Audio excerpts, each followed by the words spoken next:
മാറ്റി നിർത്തും പലരും ഇത്തരം ഒരു ജോലി ചെയ്യുമ്പോൾ. അതെപ്പോഴാ ഫീൽ ചെയ്ത് തുടങ്ങി?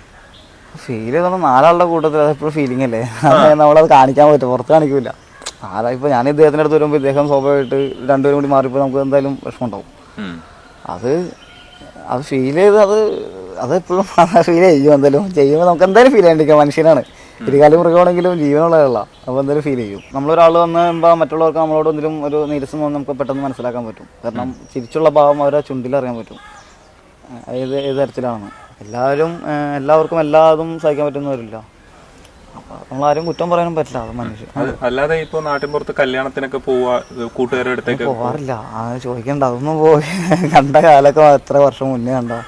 അത് സ്വന്തം വീട്ടിൽ നിന്ന് എഴുന്നേപ്പിച്ചിട്ട് കുടുംബക്കാരിൽ നിന്ന് എഴുന്നേപ്പിച്ചിട്ട് പിന്നെ പോയില്ല. കല്യാണപ്പന്തലിന് പെങ്ങളുടെ കല്യാണപ്പന്തലിന് പോയി പിന്നെ ഒരാളുടെ കല്യാണത്തിന് ഇതുവരെ പോയില്ല. അപ്പോൾ ഈ ആൾ വന്ന മാഷ് വന്ന പിന്നെ മാഷ് എടുക്കുക പറയാറുണ്ട് നമുക്ക് ആരെങ്കിലും കല്യാണത്തിന് പോകണോട്ടെ, ഇനി വിളിച്ച കല്യാണത്തിന് പോകണമെന്ന്.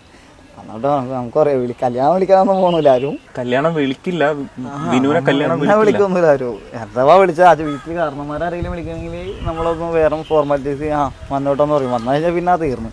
നമ്മളെന്തിനാ വെറുതെ പോകണം, അതിന് പോകാണ്ടിരുന്ന പോലെ. ഈ വിനുവിന്റെ കഥ കേൾക്കാൻ വരുമ്പോൾ എനിക്കിത് അറിയില്ലായിരുന്നു കേട്ടോ, ഇത്രയും ഒരു ഡിസ്ക്രിമിനേഷൻ ഉണ്ട്. ഇങ്ങനെ അനുഭവിച്ചതാണ് അതൊക്കെ. ഞാൻ ഈ ആംബുലൻസ് ഓടിക്കാൻ വേണ്ടിട്ട് 10 വർഷത്തോളം താഴെ ആയിട്ടുള്ളൂ. അതിന് മുന്നേ നമ്മൾ അറിഞ്ഞു തുടങ്ങി, എല്ലാവരും അറിഞ്ഞു തുടങ്ങി ജോലി ഇതാണെന്ന്. ആംബുലൻസ് ചെറുപ്പം പോലെ കാണുന്നത് ഇങ്ങനെ ഡ്രൈവറായിട്ടാണെങ്കിൽ പിന്നെ അത് ആരും ശ്രദ്ധിക്കൂലായിരുന്നു. ആംബുലൻസിൻ്റെ ഡ്രൈവറായിട്ടാണ്. ആംബുലൻസ് ഡ്രൈവറായിട്ടല്ല കണ്ടത്. ഞാൻ ലോറി പോകുമ്പോഴും ബസ്സിൽ കണ്ടക്ടറായിട്ട് പോകുമ്പോഴും ഓട്ടോറിക്ഷ ഓടിക്കുമ്പോഴൊക്കെ എൻ്റെ ജോലി ഇതാണ്.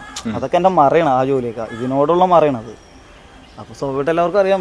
ബസ്സിലും അങ്ങനത്തെ ഒരു പെരുമാറ്റം വന്നുകൊണ്ട് സ്വാഭാവികമായിട്ട് ബസ്സിൽ നിന്ന് ഇറങ്ങിയത്. മുതലാളിയുടെ ഭാഗത്തുനിന്ന് യാത്രക്കാർ കുറഞ്ഞു കഴിഞ്ഞപ്പോൾ മുതലാളി പറയാൻ തുടങ്ങി, ഇങ്ങനെ ഈ പണിക്കൊന്നും പോയിട്ട് ഈ പരിപാടിക്കൊന്നും വരാൻ പറ്റില്ല എന്നാലും അതിനെ പോയി. അങ്ങനെ പിന്നെ ബസ്സിൽ നിന്നും ഇറങ്ങി പോകുന്നു.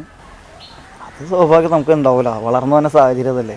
എല്ലാവരും ഒരു തലത്തിൽ കാണൂല, എല്ലാവരും അണിഞ്ഞൊരുങ്ങി നടക്കാൻ ആഗ്രഹപ്പെടുന്നവരാണ്. നല്ല ഗന്ധത്തോടെ അല്ലേ, നല്ല വാസനയോടെ ആഗ്രഹിച്ച് കഴിക്കാനും ഒക്കെ അണിഞ്ഞൊരുങ്ങി നടക്കുന്ന ആഗ്രഹങ്ങൾ എല്ലാ മനുഷ്യരും.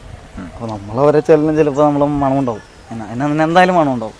ഇപ്പം ഇങ്ങനെയല്ല, ഒരു ജോലി കഴിയുന്ന സമയത്താണെങ്കിൽ. അപ്പോൾ കുളിച്ച് കഴിഞ്ഞാൽ നമ്മുടെ ശരീരത്ത് ഇതിൻ്റെ മണമല്ല. അതുവരെ നമ്മുടെ വേർപ്പിൻ്റെ മണവും ഇതിൻ്റെ ജോലി ചെയ്തതിൻ്റെ മറ്റു വസ്തുക്കൾ കഴിക്കണതിൻ്റെ മണവും അസഹനീയമാണ്. ഒരാൾക്കും സഹിക്കാൻ പറ്റില്ല, അപ്പോൾ ആരെയും കുറ്റം പറയാനും പറ്റില്ല. പിന്നെ ഷർട്ടുമൊക്കെ കാണുമ്പോൾ ഒരിക്കലും ഇങ്ങനെ വേഷത്തിലല്ല നമ്മൾ പോകണത് വന്നതും. അപ്പോൾ ഇതിനകത്തും ചോരകളായിരിക്കും. അപ്പോൾ അങ്ങനെ തന്നെ പലരും കണ്ടേക്കണം, നമ്മുടെ നാട്ടിലെല്ലാവരും കണ്ടേക്കണ കാഴ്ചകളതാണ്. അപ്പോൾ ഒരു ഫ്രണ്ട്സിന്റെ അടുത്തും ഇല്ല. ഫ്രണ്ട്സ് എന്ന് പറഞ്ഞിട്ട് എനിക്ക് ജോലിക്ക് ആവശ്യം വന്ന് സഹായിക്കാൻ വന്ന 3-4 പേരുണ്ട്. അതാണ് ഫ്രണ്ട്സ് എന്ന് പറയുന്നത്. ഫ്രണ്ട്സിനെ കൊണ്ടുവരാം. അവരെ പണി കഴിഞ്ഞ് ശമ്പളം ബാറ്റ് കൊടുത്തു കഴിഞ്ഞാൽ അവരപ്പോൾ തന്നെ പോകും. അതാ നേരത്തുള്ള ഫ്രണ്ട്സ്. സ്കൂളിലുണ്ടായിരുന്നു, ക്ലാസ്മേറ്റ് ഉണ്ടായിരുന്നു. അവർ പറഞ്ഞു തുടങ്ങിയപ്പോൾ തന്നെ ഏകദേശമൊക്കെ പിന്നെ ഉണ്ടാവുന്ന ഭവിഷ്യത്ത്. എന്നാലും സ്കൂളിൽ അത്ര കിട്ടിയില്ല, എല്ലാം പുറത്തുനിന്ന് കിട്ടിയേക്കണം.